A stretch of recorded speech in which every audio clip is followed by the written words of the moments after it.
Why does postpartum depression feel so lonely, even when people are around you?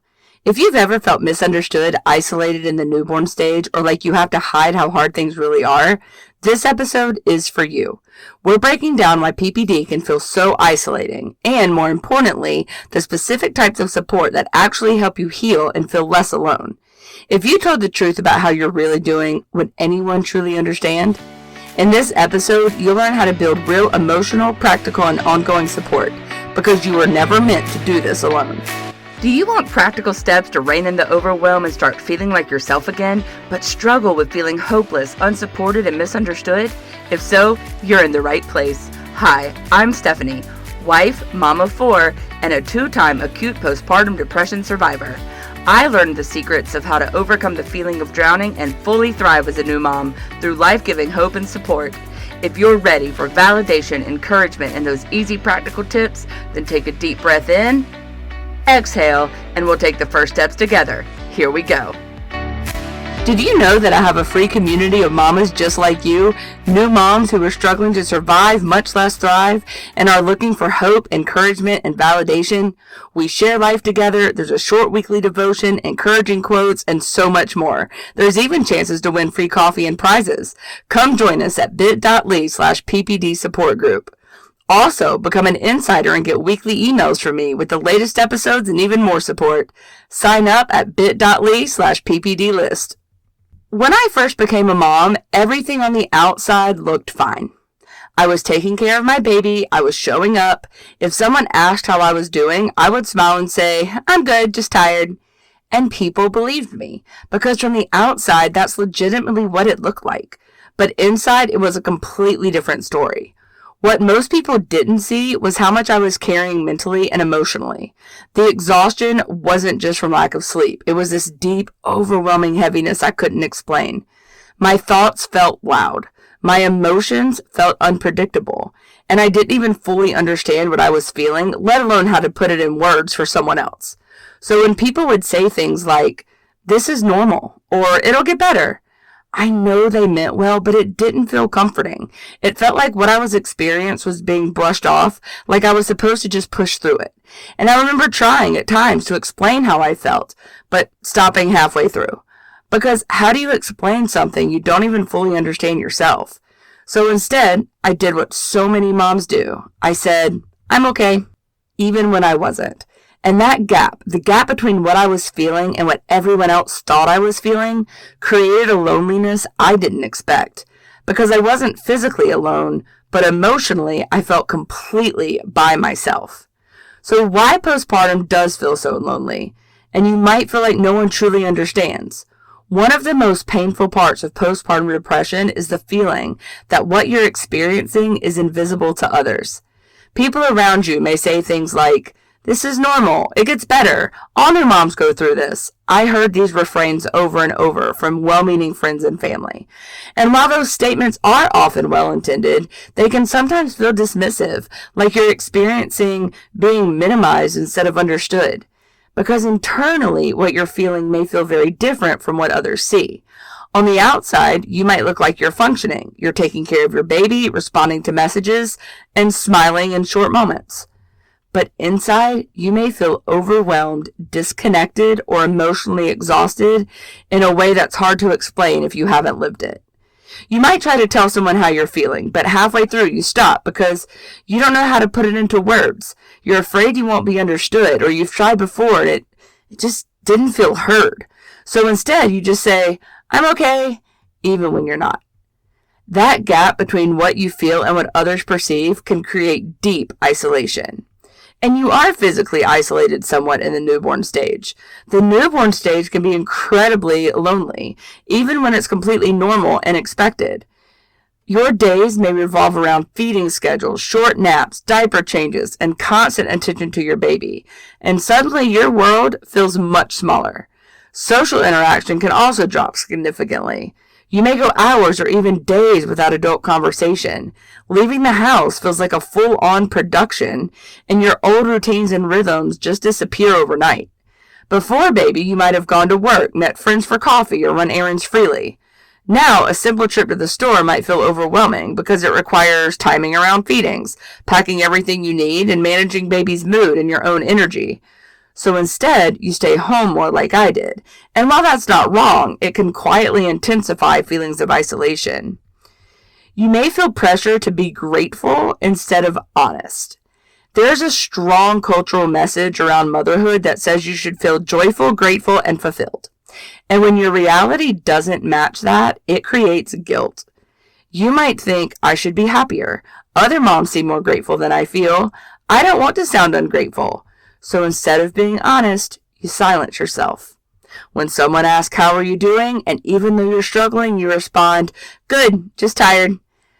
Because saying more feels complicated or even shameful. But inside, you may be feeling overwhelmed, emotionally drained, disconnected, or unsure of how to talk about it without judgment. And that silence can deepen the loneliness. Your thoughts may feel scary or hard to share. Another layer of isolation comes from your thoughts, especially when they feel confusing or unexpected. With postpartum depression, you may experience, all of which I did, intrusive thoughts, heightened anxiety, negative self-talk, and repetitive worries. And because these thoughts feel scary or out of character, you may not feel safe sharing them. You might think something like, what if something bad happens? Why am I thinking this? Does this mean something is wrong with me? And instead of saying it out loud, you hold it in because you're afraid of being judged or misunderstood. So the thought stays silent, and silence increases isolation. So, what support do you actually need and that you can actually use? First, you need emotional support, being heard without fixing. One of the most important types of support in postpartum depression is emotional support, but not the kind that tries to fix everything. My husband heard this over and over and over. Stop fixing, I just need you to listen. We still joke about it to this day because he still does it. Often, what you really need is to be heard, to be understood, and to feel less alone in what you're experiencing. Not advice, not solutions, just presence. You might tell someone, I've been having a really hard time emotionally. And instead of responding with solutions, what helps most is, that sounds really heavy, I'm here with you. That kind of response can immediately reduce shame and emotional weight. So tell someone, I don't need solutions, I just need you to listen. Create a safe space where honesty is welcome, not judged, and seek out people who validate rather than minimize your experience. You also need practical hands-on support. When you're in postpartum depression, everyday tasks can feel disproportionately hard. I'm talking everyday tasks like cooking, cleaning, laundry, even showering can feel overwhelming when your emotional and mental capacity is low. So reducing your physical load creates space for emotional recovery. A simple task, which I don't find that simple, but I'm going to use for an example anyway, is folding laundry.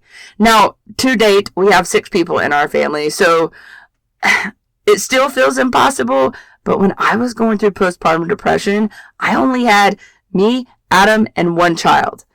And it felt impossible not because it's difficult, but because your brain is already overloaded.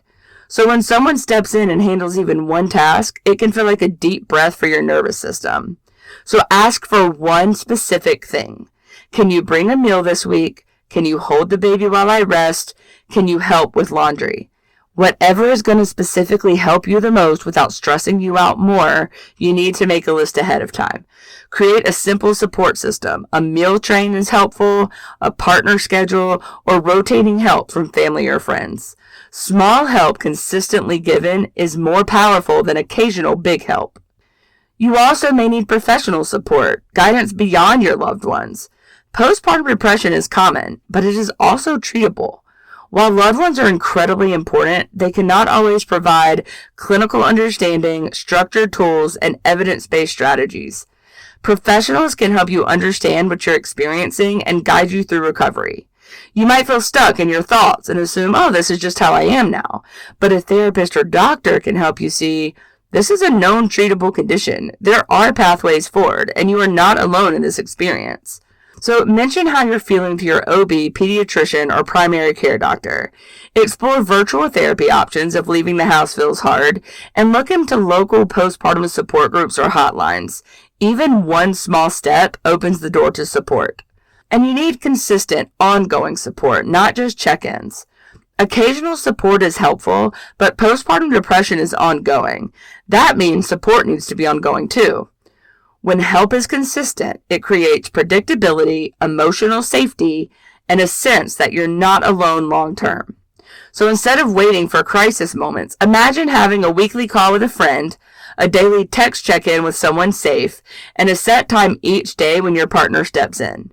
That consistency can ease anxiety because you're not constantly wondering when relief will come.